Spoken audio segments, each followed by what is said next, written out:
Me perguntam de onde vem esse olhar firme e seguro, quando tudo é desafio, quando tudo é tão escuro, as respostas que eu tenho se encontram neste mundo, a certeza que eu sinto é o meu porto seguro.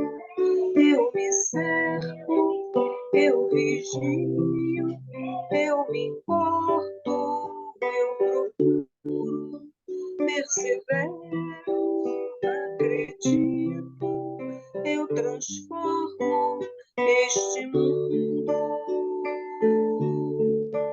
É na força do bem que eu me apego e caminho, no poder que mantém meu coração protegido, e não há nada, nada a temer, pois a força do bem é o maior poder. É na força do bem que eu me apego e caminho, no poder que mantém meu coração protegido, e não há nada, nada a temer, pois a força do bem é o maior poder.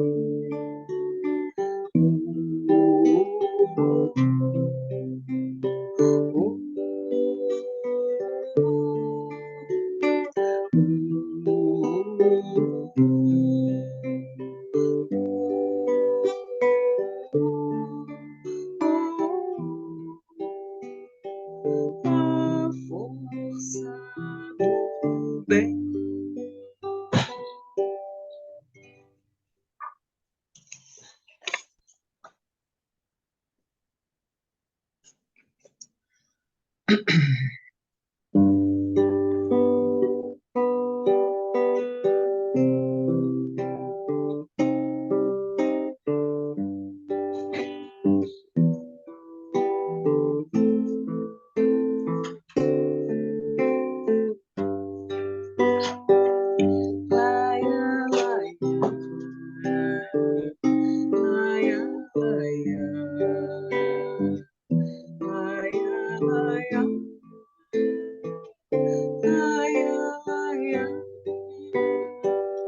Tua mensagem, divino mestre, é a mensagem de paz e amor.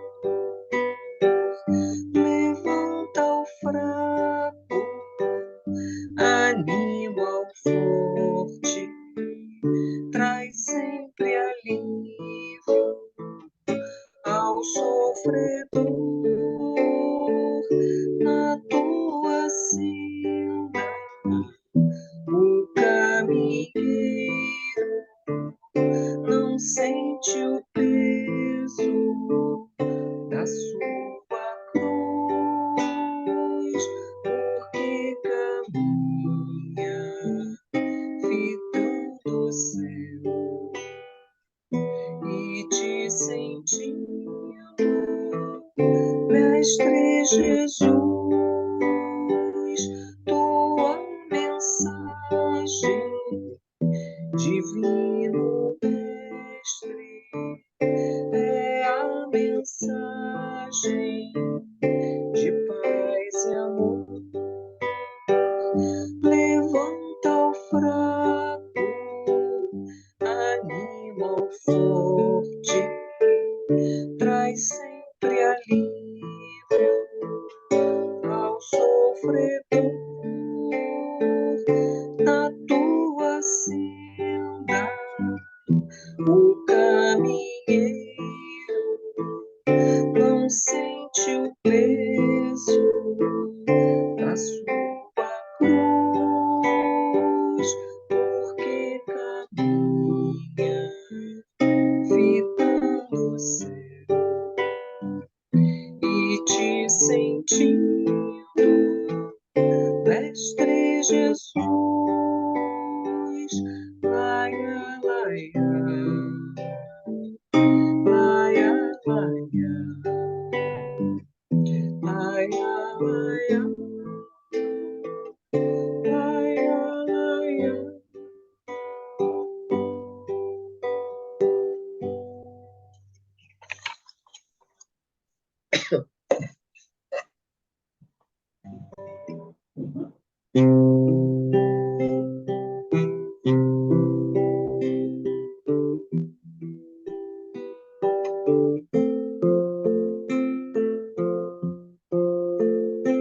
Senhor, tua luz traz imensa paz. Tu és a verdade, o caminho, porto seguro nas aflições, amparo ao sofredor,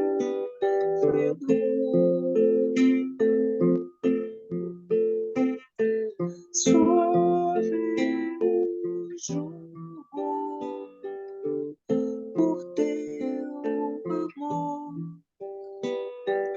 ó bondoso Senhor. Suave o jugo por teu amor, ó bondoso Senhor, ó bondoso Senhor. Bom, boa noite, amigos, sejam todos bem-vindos. Hoje nós vamos começar nosso livro Missionários da Luz. Então, estamos assim somos muito gratos a Deus pela oportunidade, por estar com vocês para compartilhar esse estudo. E hoje eu vou pedir ao Wellington para fazer a prece e a página de abertura, que a gente continua com o caminho, verdade e vida. E estamos no capítulo 129. Boa noite a todos. Vamos elevar o nosso pensamento ao plano espiritual, buscando esvaziar a nossa mente de tudo aquilo que durante o dia nos perturbou, nos atrapalhou, nos fez às vezes entristecer. Vamos elevar agora agradecendo a Deus pela oportunidade de estarmos aqui reunidos para esse momento de troca, de aprendizado uns com os outros, neste momento em que podemos ouvir e compreender um pouco mais sobre a doutrina espírita e sobre os ensinamentos do Mestre. Que nesta noite de sexta-feira possamos acalmar o nosso coração, possamos aproveitar estes momentos que buscamos a tranquilidade e nestes momentos estarmos um pouco mais conectados com o plano maior. Que os mestres amigos possam nos intuir e que possamos estar trocando informações e o conhecimento salutar. Que nesta noite, todos nós que estamos nos nossos lares, possamos buscar um pouco desta paz que vem do céu. Esquecer um pouco as dificuldades e agradecer. Agradecer pela nossa vida, agradecer pelo dom da visão, agradecer por podermos ouvir e agradecer por podermos compreender que o dia de amanhã vai nos trazer melhorias, benfeitorias, que todos os problemas e dificuldades que passamos neste dia vão ficando para trás. Não vamos esquecer estes momentos, mas vamos aprender com eles que eles são oportunidades de dias melhores. Que os mestres amigos nos amparem, que os mentores espirituais possam estar conosco mais essa noite, como sempre estiveram. Nós estamos aqui buscando um pouco mais deste amor e um pouco mais deste conhecimento. Que a paz de Jesus nos envolva. Graças a Deus. Do livro Caminho, Verdade e Vida, psicografado por Chico Xavier, pelo Espírito Emmanuel, lição 129, Origem das Tentações. Mas cada um é tentado quando atraído e engodado pela sua própria concupiscência. Tiago, capítulo 1, versículo 14. Geralmente, ao surgirem grandes males, os participantes da queda imputam a Deus a causa que lhes determinou o desastre. Lembram-se tardiamente de que o Pai é todo-poderoso e alegam que a tentação somente poderia ter vindo do divino desígnio. Sim, Deus é o absoluto amor, e tanto é assim que os decaídos se conservam de pé, contando com os eternos valores do tempo, amparados por suas mãos compassivas. As tentações, todavia, não procedem da paternidade celestial. Seria, porventura, o estadista humano responsável pelos atos desrespeitosos de quantos inquinam a lei por ele criada? As referências do apóstolo estão profundamente tocadas pela luz do céu. Cada um é tentado quando atraído pela própria concupiscência. Examinemos particularmente ambos os substantivos, tentação e concupiscência. O primeiro exterioriza o segundo, que constitui o fundo viciado e perverso da natureza humana primitivista. Ser tentado é ouvir a malícia própria, é obrigar os inferiores ao Obrigada. vícios de si mesmo. Porquanto, ainda que o mal venha do exterior, somente se concretiza e persevera se com ele afinamos na intimidade do coração. Finalmente, destaquemos o verbo atrair. Verificaremos a extensão de nossa inferioridade pela natureza das coisas e situações que nos atraem. A observação de Tiago, roteiro certo para analisarmos a origem das tentações. Recorda-te de que cada dia tem situações magnéticas específicas. Considera a essência de tudo o que te atraiu no curso das horas e eliminarás os males próprios, atendendo ao bem que Jesus deseja. Essa lição é um pouquinho mais complicada, mas vamos lá. Ele está falando aqui que se fizermos esse exame de consciência, se nós analisarmos ao pé da letra as afirmações, nós verificaremos que essas tentações do título, essas origens, começam em nós mesmos. Nós é que somos os grandes responsáveis por cada dificuldade, cada aperto e cada momento em que nós caímos nessas tentações. Mas não mais aquelas tentações que, no meu caso, eu venho da Igreja Católica, a gente falava que era pecado, ou o padre falava para a gente, em outras religiões, não condenando, mas citando o que acontecia, né? A gente agora entende que as tentações são momentos em que a gente precisa aprender a dizer não para as dificuldades. Podemos dizer sim porque somos livres, temos o livre-arbítrio, mas nós teremos as consequências. E ele começa dizendo que ao surgirem grandes males, a gente está sempre culpando quem? Deus. A gente imputa essa responsabilidade para ele. Ele é responsável pela queda, ele é responsável pelo que determinou esse desastre. E lembram, aí a gente se lembra tardiamente de que o Pai é todo-poderoso e alegamos que a tentação somente poderia ter vindo do divino desígnio. E aí é fácil, né? Na dificuldade a gente tem que achar um responsável e tiramos de nós essa responsabilidade. E aí, no momento que nós estamos bem, nas festas, nas alegrias, às vezes não lembramos de agradecer. Aí ele diz: sim, Deus é absoluto amor, e tanto é assim que os decaídos se conservam de pé, contando que os eternos valores do tempo amparados por suas mãos compassivas. As tentações, todavia, não procedem da paternidade celestial. Seria, porventura, o estadista humano responsável pelos atos desrespeitosos de quantos inquinam a lei por ele criada? Ou seja, nós não cumprimos o amar ao próximo como a si mesmo. E aí queremos depois colher laranjas dos abacaxis que nós plantamos.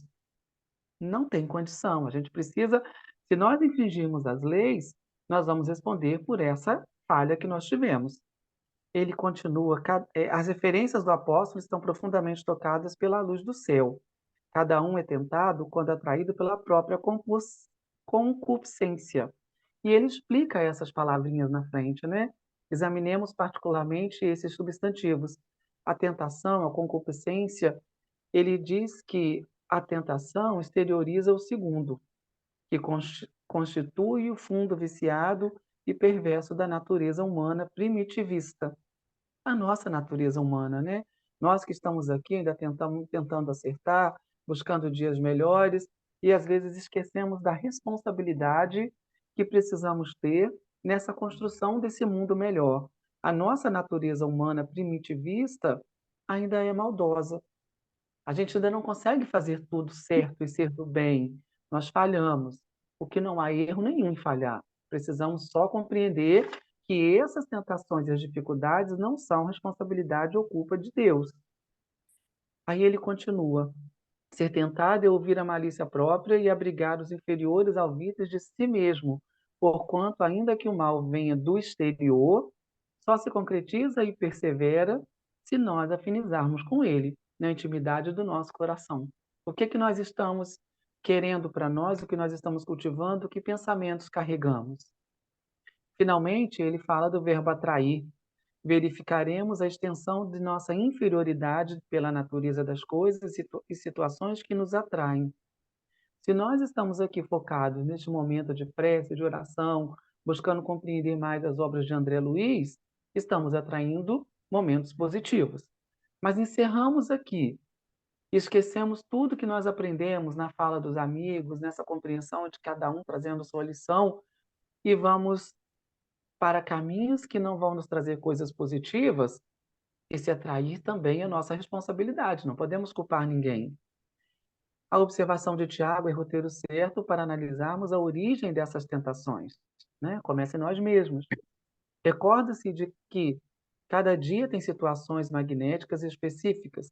Considera a essência de tudo o que te atraiu no curso das horas e a gente vai conseguir eliminar os males próprios, atendendo ao bem que Jesus deseja. Repita, por favor. Eu acho que, deixa eu ver se eu estou. Eu acho que essa colocação a gente tem que prestar atenção. Quando ele diz que a tentação ela exterioriza a concupiscência, que seria esse desejo, né? É, seria a ambição ou desejo desmedido, não só da área sexual, como também dos bens materiais. Então, quando isso está em nós, aí aquilo que atrai nos tenta, aquilo que. Então, aquela tal história, um das historinhas para a infância, que vai dar aquele exemplo do alimento que você coloca para o cavalo. Se você colocar um balde de feno ou de maçãs, ele vai lá e come, e vai ficar muito feliz, vai lá ser atraído. Se você colocar um balde cheio de ouro, o cavalo não vai sair do lugar, porque aquilo não diz nada para ele.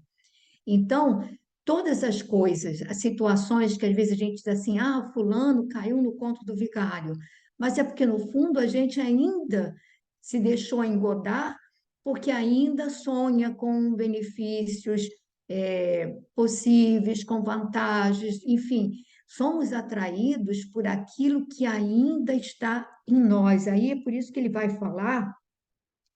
Ser tentado é ouvir a malícia própria. Ser tentado é reconhecer que, olha, esse sentimento está em mim. Porque se eu não tivesse essa tendência ou esse desejo, eu não seria tentado por isso.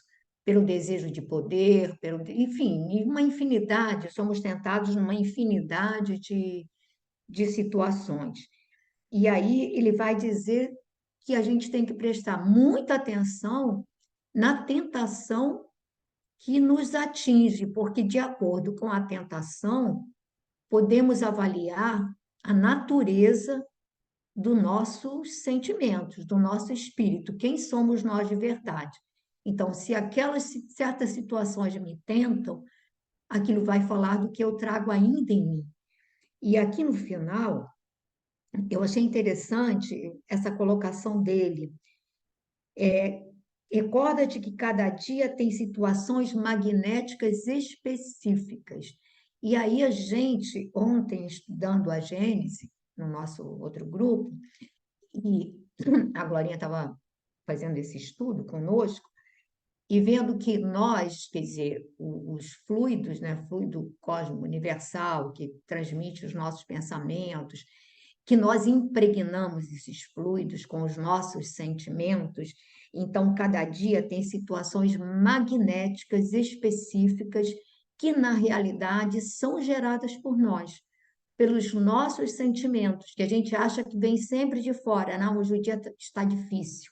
Mas está difícil porque com que sentimento eu comecei o dia, que coisas hoje, né? Com que boa vontade ou má vontade, e por aí afora. Eu acho que é uma página muito interessante para a gente estudar com cautela e calma, porque tem muita coisa para, digamos assim, para a gente se deter aqui.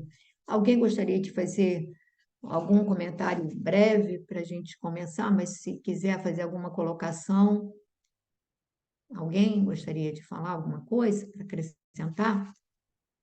Não? Então a gente vai começar com o prefácio de Missionários da Luz.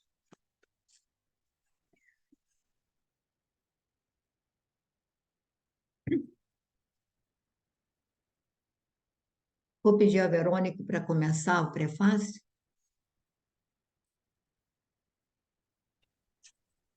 Vamos lá. Ante os tempos novos. Enquanto a história relaciona a intervenção de fadas, referindo-se aos gênios tutelares, aos palácios ocultos e às maravilhas da floresta desconhecida, as crianças escutam atentas, estampando alegria e interesse no semblante feliz. Todavia, quando o narrador modifica a palavra, fixando-a nas realidades educativas, retrai-se a mente infantil contrafeita, cansada. Não compreende a promessa da vida futura com os seus trabalhos e responsabilidades. Os corações ainda tenros amam o sonho, aguardam o heroísmo fácil, estimam o menor esforço, não entendem de pronto o labor divino da perfeição eterna e, por isso, afastam-se do ensinamento real, admirados e espantadiços. A vida, porém, espera-os com suas leis imutáveis e revela-lhes a verdade gradativamente, sem ruídos espetaculares, com serenidade de mãe. Verônica, quer comentar esse trecho? Ele é tão bonito. Então, aí ele vai fazer uma comparação nossa, né, com, como ele coloca aqui, as crianças, né, como se nós ainda, como se nós não, já que nós estamos ainda pouco amadurecidos, como se fôssemos ainda crianças no espírito, ele vai falar que as crianças, às vezes, ficam atentas, gostam e se encantam quando ouvem falar, quando escutam falar sobre fadas, castelos, florestas desconhecidas, isso tudo deixa elas felizes e contentes.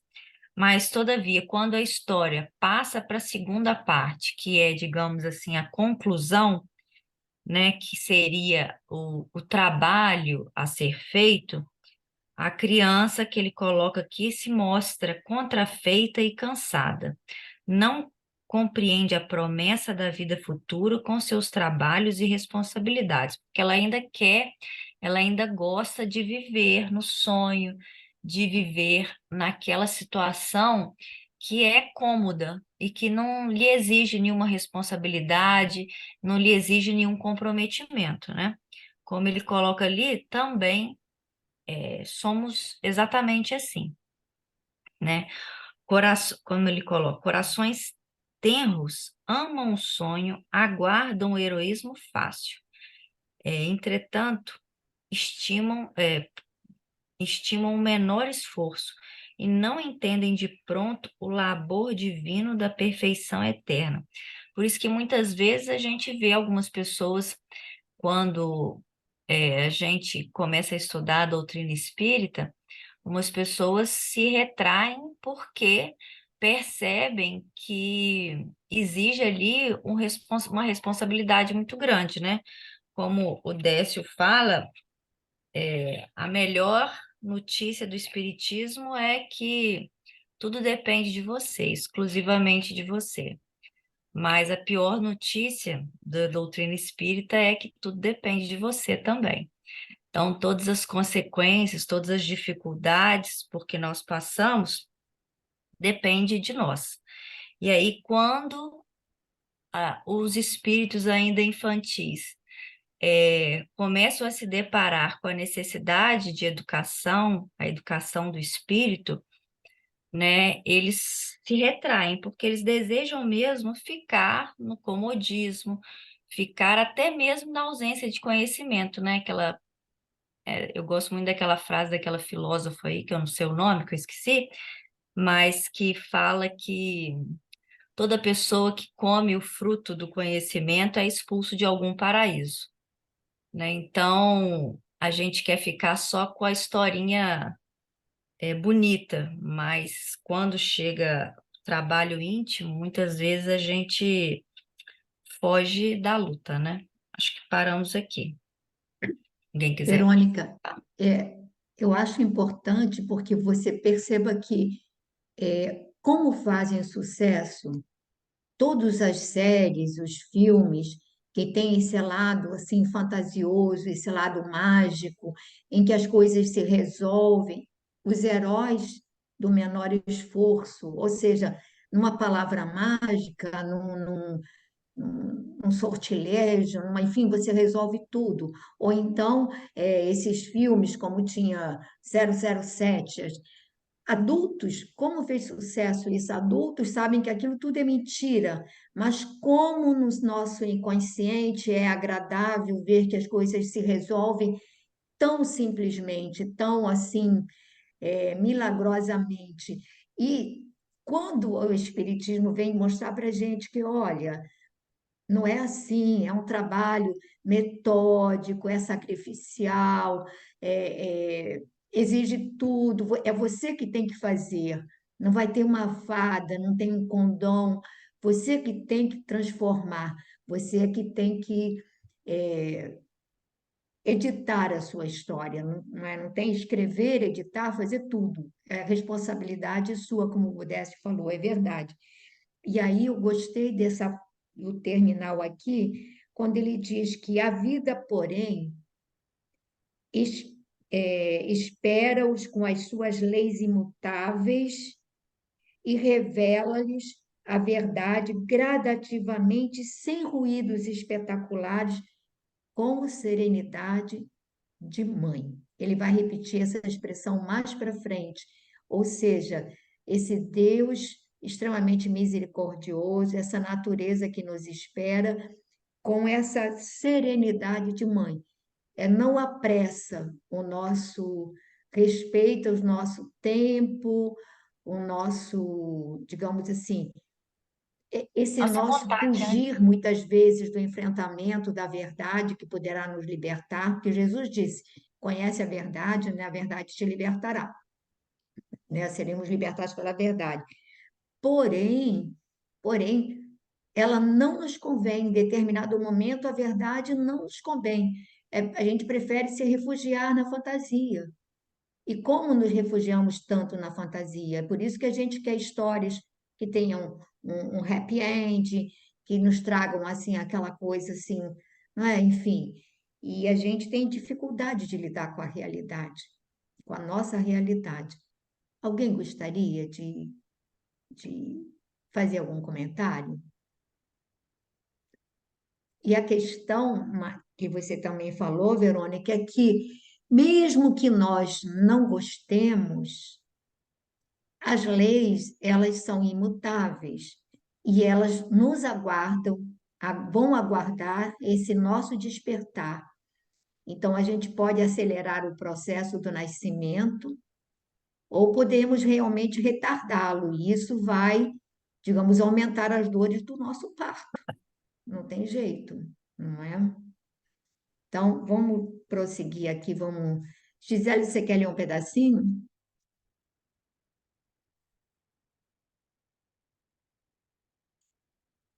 A Gisele não está conseguindo. Aí, desativei. É, as páginas de André Luiz recordam essa imagem. Enquanto os espíritos sábios e benevolentes trazem a visão celeste, alargando o campo das esperanças humanas, todos os companheiros encarnados nos ouvem estáticos, venturosos. É a consolação sublime, o conforto desejado. Congregam-se os corações para receber as mensagens do céu. Mas, se os emissários do plano superior revelam alguns ângulos da vida espiritual, falando-lhes do trabalho, do esforço próprio, da responsabilidade pessoal, da luta edificante, do estudo necessário, do autoaperfeiçoamento, não ocultam a desagradável impressão. Contrariamente às suposições da primeira hora, não enxergam o céu das facilidades nem a região dos favores, não divisam acontecimentos milagrosos, nem observam a beatitude repousante. Em vez do paraíso próximo, sentem-se nas vizinhanças de uma oficina incansável, onde o trabalhador não se elevará pela mão beijada do protecionismo, e sim à custa de si mesmo, para que deva à própria consciência a vitória ou a derrota. Percebem a lei imperecível que estabelece o controle da vida em nome do eterno, sem falsos julgamentos.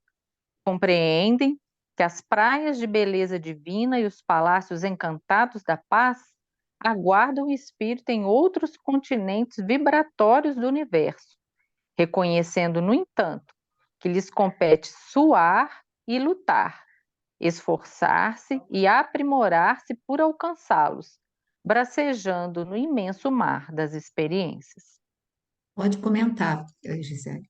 Nossa, aí ele, né, foi mais do que claro aí, né, colocando tudo isso aí que inicialmente foi dito por vocês, só que de uma forma agora exemplificada, né, cada situação, tirando esse véu mesmo da ilusão, né, a respeito de qualquer facilidade para que alcancemos o tão sonhado paraíso, né? Todo mundo quer ser feliz, todos nós queremos tudo que for melhor, né? Que Deus criou para nós no universo, mas que, como disse aqui, não há facilidade para nenhuma conquista. Eu gosto sempre de lembrar que nos livros mesmo de André Luiz, a gente tem oportunidade de saber, conhecer um pouco de evolução. Então, para a gente chegar até aqui, né, onde nós estamos hoje, nós levamos mais de 1 bilhão e 500 milhões de anos, né, para chegar a Homo sapiens sapiens, né, tá lá no livro Evolução em Dois Mundos. E falta talvez ainda muito mais do que isso para a gente chegar a realmente a condição dos espíritos felizes, né? Sem toda esse tumulto que a gente ainda vive, que foi colocado desde ali da mensagem do caminho, verdade e vida, né? A gente ainda somos ainda cheios de caprichos, desejos, que acabam fazendo com que a gente faça más escolhas e as consequências sempre vêm, né? Mas que o processo é esse aí, é trabalho, suor, como ele falou ali, serviço, não tem outro jeito, não tem outro meio de alcançar, não existe, como ele falou, proteção, privilégios para ninguém na lei divina, né? Todos caminharemos nessa mesma trajetória, a lembrar o próprio Cristo, né? Que é o nosso modelo, o nosso guia, deixa isso bem claro, tanto que ele veio aqui até nós para mostrar isso, né? Ele não tinha mais nada a acrescentar num planeta como o nosso, ele, enquanto espírito. E, no entanto, ele veio ali caminhar com a gente durante um tempo para mostrar para a gente que é isso aí, todas as aquisições do espírito exigem esforços constantes, né? E sacrifícios, suor, trabalho, e é isso aí. E é muita gente, e a maioria de nós ainda não quer essa parte, é o que ele está colocando aí, né? É bom na hora que a gente está recebendo o consolo, né? Consolo da prece, ali a ajuda dos benfeitores, é ótimo a gente se sentir ajudado, auxiliado, é uma delícia, né? Mas na hora ali de falou em sacrifício, a gente quer pular fora, né? Não, peraí, não deve ser bem assim, não. Então, eu acho que ele deixou bem claro aí, né? O imenso mar das experiências aí, sempre nos aguardando. Porque quando ele diz aqui que o que nos aguarda, que estamos numa, é, ao invés de um paraíso próximo, quando nos percebemos nas vizinhanças de uma oficina incansável. Então, tem gente que diz assim, não, porque se Deus quiser, quando desencarnar, para a gente se livrar desses problemas. Gente, a cada passo que nós dermos, aumentam as nossas responsabilidades. Quanto mais elevado for o espírito, maior é o grau de responsabilidades, menos descanso e mais trabalho. Aí a gente percebe como, digamos assim, o trabalho imenso que um Chico Xavier fez, como é que alguém, um ser humano, naquele período, poderia produzir aquela infinidade de obras, mais os trabalhos que ele trabalhava, as 8 horas por dia, mais as sessões, mais o atendimento daquelas filas imensas. Qualquer um de nós não suportaria 2 dias de uma rotina daquela. E ele, no entanto, era trabalho, trabalho, trabalho, trabalho. Que grau estava esse espírito? E a gente, às vezes, fica achando que não, se Deus quiser, vai. Não.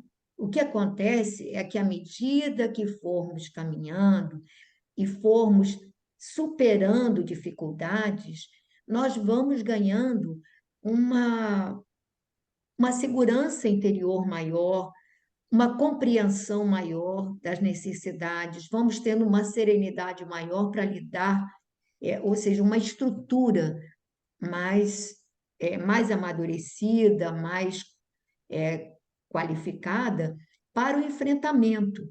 Não que os problemas desapareçam, não que as dificuldades desapareçam. Então, essa ilusão é que o Espiritismo tira da gente. Essa história que na próxima vida, se Deus quiser, vai ser melhor, será? Quais serão as dificuldades que virão na próxima existência? A vida só será melhor se eu tiver, digamos, feito algo por merecer algo melhor. Do contrário, vai ser o acúmulo sobre acúmulo de provações, de dificuldades, não é? E aqui, quando ele diz, reconhecendo, no entanto, que lhes compete, não vamos receber nada de mão beijada. Então, se queremos ter um amparo todos nós queremos, o amparo é para todos, mas, segundo os espíritos, em função das tarefas, das responsabilidades, do empenho que cada criatura possa desenvolver em prol do semelhante, ele vai ter um acréscimo de misericórdia, um acréscimo de proteção. Não é protecionismo à mão beijada, é em função do que a gente oferece. Então, gente, trabalhar é uma escora para a gente. Fazer algo por alguém, para nós, é benefício imenso, porque se nós vivermos apenas voltados para os nossos interesses particulares, gente, o que que a gente está fazendo além da nossa responsabilidade e da nossa nada? Então, a gente precisa desse engajamento, né? Alguém gostaria de falar mais alguma coisa? Meire, quer ler um pouquinho?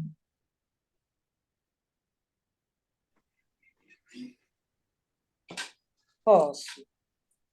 A maioria espanta-se e tenta o recuo.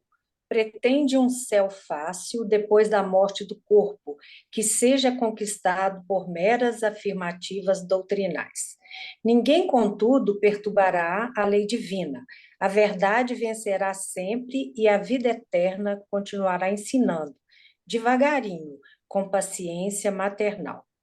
Ao espiritismo cristão, cabe atualmente no mundo grandiosa e sublime tarefa. Não basta definir-lhe as características veneráveis de consolador da humanidade. É preciso também revelar-lhe a feição de movimento libertador de consciências e corações. A morte física não é o fim, é pura mudança de capítulo no livro da evolução e do aperfeiçoamento. Ao seu influxo, ninguém deve esperar soluções finais e definitivas, quando sabemos que 100 anos de atividade no mundo representam uma fração relativamente curta de tempo para qualquer edificação na vida eterna. Quer comentar, Meire? Ah, não quer não sei não, Pepita. Pode comentar para mim. Não quer? Glorinha, você quer ajudar a Meire a comentar?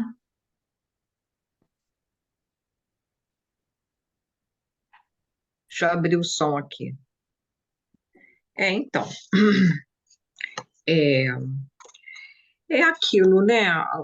O esclarecimento, ele é importante para que a gente entenda, né, alguns mecanismos. A gente conhece a doutrina como o consolador prometido por Jesus, né? Mas aí Emmanuel vem dizer aqui que é uma característica venerável, né, do consolo, é fundamental, né, essa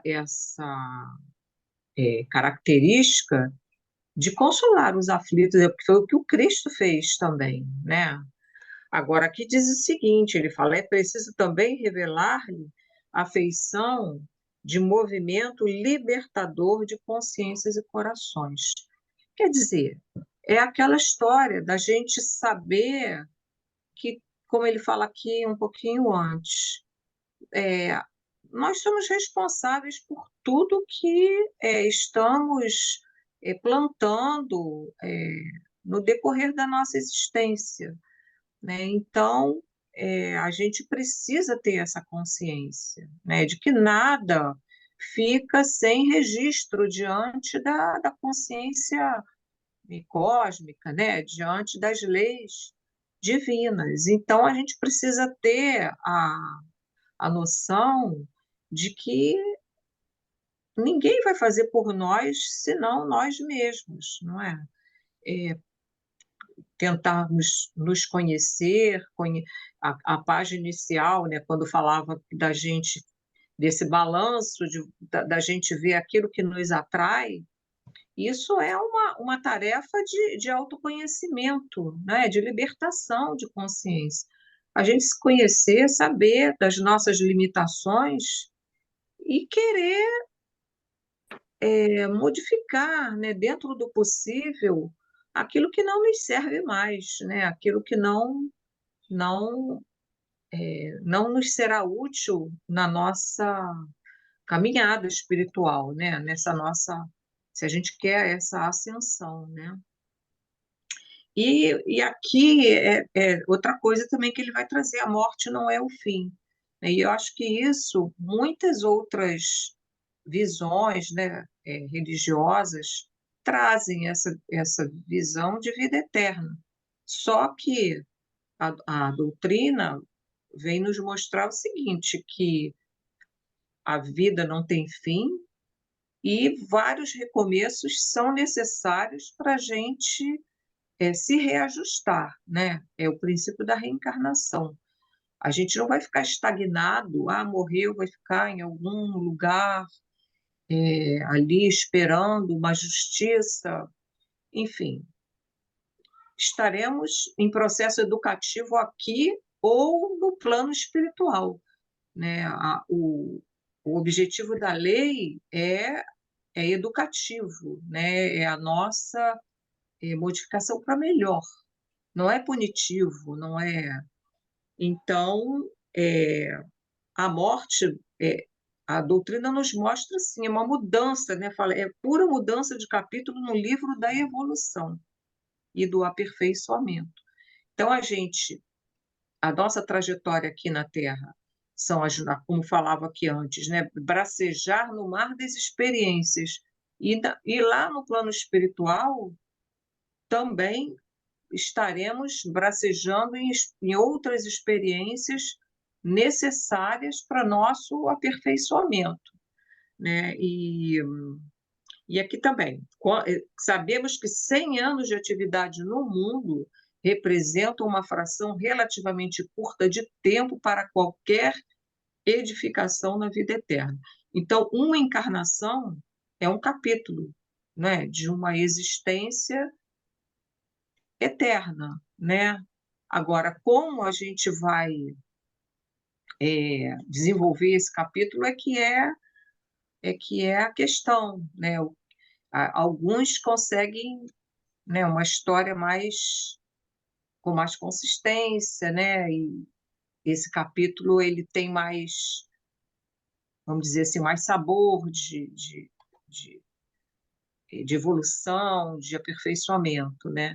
E né, em outros capítulos da nossa vida a gente vai passar totalmente inconsciente, né? Mas eu acho que a partir do momento que a gente toma essa essa consciência, né, da, da evolução, da continuação da existência, mas como algo que nos permita crescer, né? Crescer e continuar crescendo sempre, né? Alguém gostaria de acrescentar alguma coisa, o que a Glorinha colocou? Na realidade, Meire, coincidiu que, né, esse trecho realmente assim ia ser difícil para você, que a Meire, digamos, ela participa dos nossos estudos, mas ela ainda continua católica, né, Meire? Que eu saiba, né?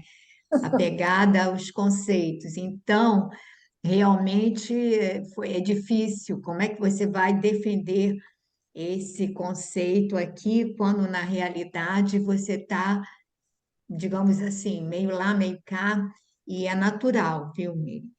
É natural que você se sinta assim.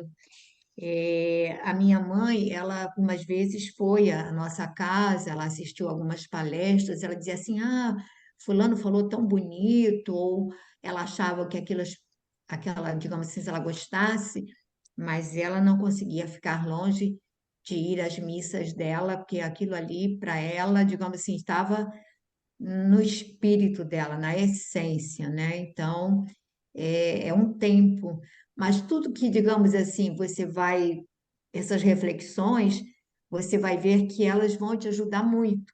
Num dado momento, na realidade, você dá um movimento à sua, né, à sua mente em outras direções e vai se tornando mais abrangente, né? Eu acho. né?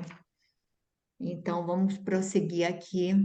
Deixa eu ver quem quer ler. Quer ler um pouquinho, Gracinha? Posso ler, Pepita? Urge socorrer a religião, sepultada nos arquivos teológicos dos templos de pedra, e amparar a Não é? ciência. Peraí, acho que você É pulou. infinito o campo. Ah, eu pulei um parágrafo, desculpa. Infinito campo de serviço aguarda a dedicação dos trabalhadores da verdade e do bem. Problemas gigantescos desafiam os espíritos valorosos, encarnados na época presente, com a gloriosa missão de preparar a nova era, contribuindo na restauração da fé viva e na extensão do entendimento humano. Urge socorrer a religião, sepultada nos arquivos teológicos dos templos de pedra, e amparar a ciência transformada em gênio satânico da destruição. A espiritualidade vitoriosa percorre o mundo, regenerando-lhe as fontes morais, despertando a criatura no quadro realista de suas aquisições. Há chamamentos novos para o homem descrente do século XX, indicando-lhe horizontes mais vastos, a demonstrar-lhe que o espírito vive acima das civilizações que a guerra transforma ou consome na sua voracidade de dragão multimilenário. Para aí, Pepita? Pode parar, Gracinha, pode comentar. Então, é um trabalho que eu acho que, embora muitas pessoas sejam ainda descrentes ou vivem repetindo a todo dia que as coisas estão piores, eu acho que a gente está vivendo um momento muito peculiar, né? Que se a gente observar, você, com certeza, tem muitas coisas muito difíceis acontecendo, mas também tem muita coisa incrível acontecendo. Eu acho que esse chamado, né? Ele está falando aqui, um chamamento novo, que vai despertando as pessoas. Isso está acontecendo em uma escala já bem impressionante, eu acho. Nós estamos sendo chamados a toda hora pelas nossas próprias questões, pelas próprias dificuldades que a civilização vive, para o despertamento da vida, né? E a toda hora você fica vendo essas coisas acontecendo, a própria ciência trazendo demonstrações hoje para a gente de que a vida espiritual é importante, de que a gente precisa despertar para essa parte. Eu acho que é disso que está se falando aqui, né? Que a gente está vivendo um momento do século que seria mesmo um despertar para a nova era, que é claro que não vai acontecer em um átimo, né? Em uma década, em 2 décadas, ela está acontecendo, ela está em momento de acontecimento. Isso que eu tiro aqui disso que está sendo dito. Não sei se está Tá correto. bom. Então, eu vou pedir a Isabela para ler mais um pedacinho, que eu acho que dá tempo, só mais De um terminar, pouquinho. né? Não sei se terminar, não sei, mas dá tempo de ler um pedacinho mais. Falta bastante coisa, mas acho que tá. Não. Vamos lá.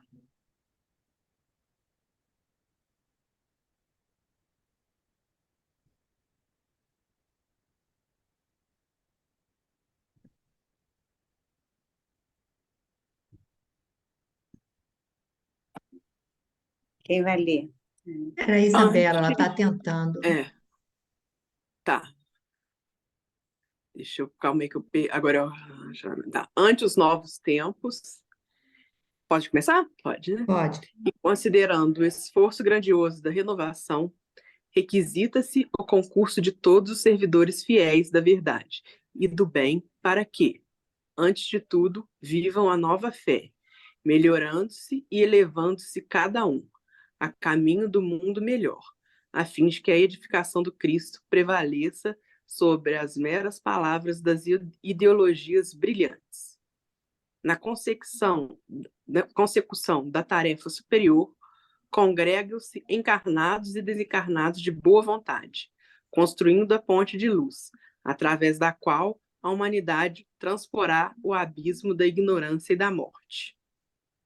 É por esse motivo, leitor amigo, que André Luiz vem, uma vez mais, ao teu encontro, para dizer-te algo do serviço divino dos missionários da luz, esclarecendo ainda que o homem é um espírito eterno habitando temporariamente o templo vivo da carne terrestre, que o perispírito não é um corpo de vaga neblina, e sim organização viva, a que se amoldam as células materiais, que a alma, em qualquer parte, recebe segundo as suas criações individuais, que os laços do amor e do ódio nos acompanham em qualquer círculo da vida, que outras atividades são desempenhadas pela consciência encarnada, além da luta vulgar de cada dia, que a reencarnação é orientada por sublimes ascendentes espirituais e que, além do sepulcro, a alma continua lutando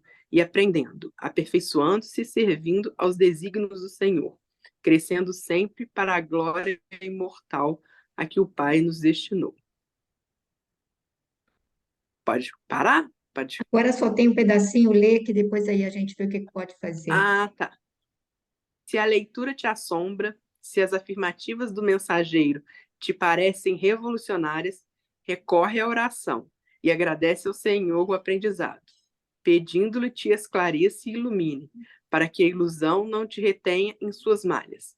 Lembra-te de que a revelação da verdade é progressiva, e rogando socorro divino para o teu coração, atende aos sagrados deveres que a terra te designou para cada dia, consciente de que a morte do corpo não te conduzirá à estagnação, e sim a novos campos de aperfeiçoamento e trabalho, de renovação e luta bendita, onde viverás muito mais e mais intensamente. Emmanuel, Pedro Leopoldo, 13 de maio de 1945. Eita, Quer tem comentar, gente, hein? Isabel? Sim, é, né, tem bastante coisa em todos os parágrafos, né? Primeiro ele começa falando que as pessoas que já têm acesso à nova fé, que já vivem essa nova fé, têm que se unir para a edificação desse mundo melhor, tanto encarnados quanto desencarnados, não só, né, não só os encarnados, não só os desencarnados, todos têm que construir essa ponte de luz que ele fala, né, até através da qual a humanidade transporá o abismo da ignorância e da morte. E aí ele continua falando que, mais uma vez, André Luiz traz um livro mostrando, esclarecendo mais ainda, além do que já foi dito nos dois anteriores, né, que é Nosso Lar, o primeiro, e Os Mensageiros, que foi terminado o segundo, esclarecendo mais ainda que todos nós somos espíritos eternos. Aquela explicação que no fim dos Mensageiros tinha bastante, né, do perispírito, que ele está sempre uma organização viva, que o perispírito, o corpo material, tudo, como é que eu vou falar, conversam com, né? Tá tudo junto, uma coisa não é uma coisa, né? Todo influencia, né? Então, o nosso perispírito influencia o nosso, como vai ser nosso corpo material, como ele vai funcionar, a nossa mente também. Então, ele vai falando coisas muito, né, importantes aqui e, inclusive, ele vai falar aqui, né, que são tantas revelações que as pessoas da época, que principalmente que foi escrito 45, ainda não tinham, né, que até parece, né, que é difícil de serem assimilados de primeira. Então, que quando a gente tiver essa dificuldade, que a gente tem que recorrer à oração e agradecer o aprendizado, e que durante a oração, o sono, a gente vai ter mais informações, e que a verdade é progressiva, aos poucos. Então, a revelação vai ser de acordo com a nossa maturidade espiritual também, né? Então, vai ser um livro mais difícil, com mais aprofundamento, né? A gente vai aprofundar mais ainda na realidade do mundo espiritual, que ele não, né, que não acaba com a morte, que ele, né, com a morte do corpo físico, que pelo contrário, quando há a morte, a gente vai para esse mundo espiritual e vai trabalhar aperfeiçoar e aprender mais. Então, temos que nos preparar para o que vem nesse novo livro aí, que vem novas informações, né, para a gente aprender sempre. Bom, eu acho que não tenho tempo de comentar esse parágrafo sobre o conceito do perispírito, a todo isso aí seria um tempo enorme, e acho que não teremos tempo. Mas então eu me atenho, porque a gente tem 7 minutos, a um conceito só para lembrar que é o importante. Importante que eu digo assim, quando ele diz ante os tempos novos e considerando o esforço grandioso da renovação, requisita-se o concurso de todos os servidores fiéis, não importa em que frente de trabalho estejam, em que religião estejam. Todos os servidores fiéis da verdade e do bem, para que antes de tudo, vivam a nova fé. Agora, olha só, o recado importante está aqui: melhorando-se e elevando-se cada um a caminho do mundo melhor, a fim de que a edificação do Cristo prevaleça sobre as meras palavras das ideologias brilhantes. Então, ele vem chamar a atenção que não é uma questão de grandes, né, palavras brilhantes, grandes exposições, grande, né, aquela coisa toda da teologia, não é isso. O que ele pede é exatamente a edificação do Cristo. E a edificação do Cristo é muito simples, porque ela se baseia no amor, no respeito, na simplicidade, né? Na fraternidade, no sentimento verdadeiro, no acolhimento do irmão. Então, isso independe de crença religiosa, qualquer criatura pode ser um fiel trabalhador e representante do Cristo, se mesmo que não abrace toda a conceituação que a doutrina traz, mas se ela conseguir ser um manancial de sentimento, de amor, ela vai trabalhar na edificação desse reino que seria a edificação do Cristo. Depois, esses outros 2 parágrafos, principalmente o penúltimo, ele tem muita informação. Se vocês quiserem, a gente o aborda, ou então, como ele vai ser trabalhado durante a obra, né? Porque é um trabalho bem, muita coisa. Pedir a Glorinha para cantar, porque não.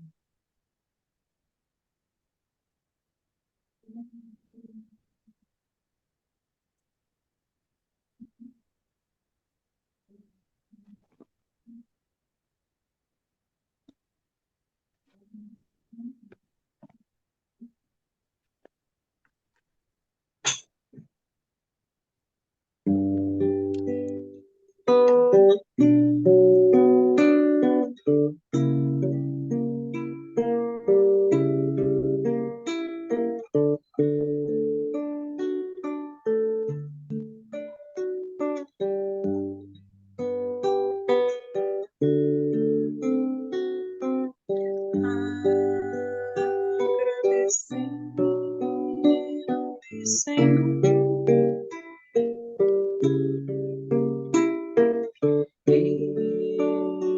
estes momentos de paz.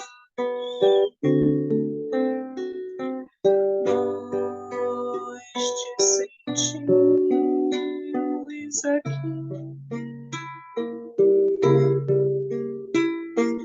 em vibrações fraternais na estrada da vida, conduz luz ao bem, na alegria e na dor. Seja o amor nossa bandeira de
fraternais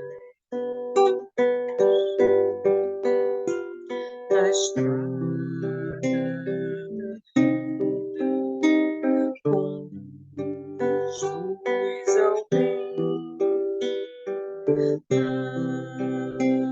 alegria e na dor.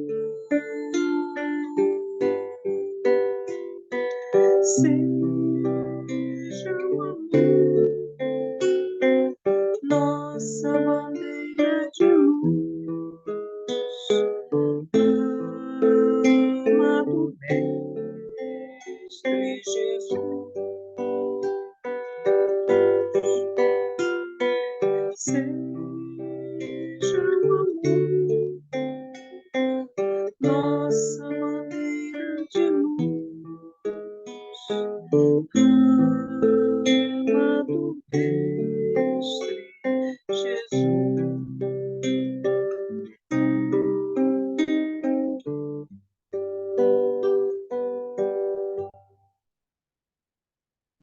Então, nesse momento, agradecemos, Senhor, a oportunidade de nos reunirmos em Teu nome para esse estudo. Agradecemos de coração a presença de cada irmão encarnado e de cada irmão desencarnado que se aproximou de nós, de cada um de nós, para assistir e participar destas reflexões. Pedimos, Senhor, que abençoes a cada lar, que percebas, Mestre, a necessidade de cada um de nós e que possas aliviar os nossos temores, as nossas angústias, os nossos receios, fortalecendo-nos, Mestre, a determinação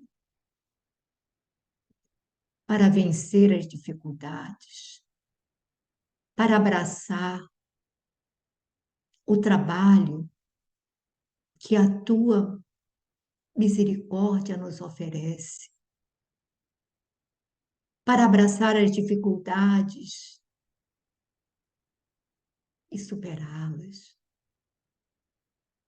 Te pedimos, Senhor,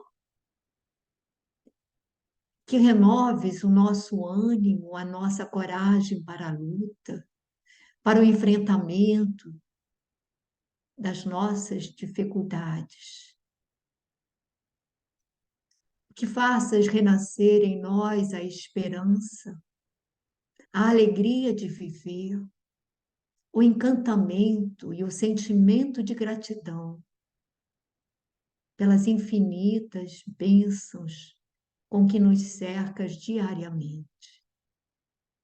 Muito obrigada, Jesus, pelo acesso ao Teu Evangelho, clarificado pelos nossos irmãos maiores, pelo acesso a essa doutrina que clareia os nossos raciocínios e nos chama à responsabilidade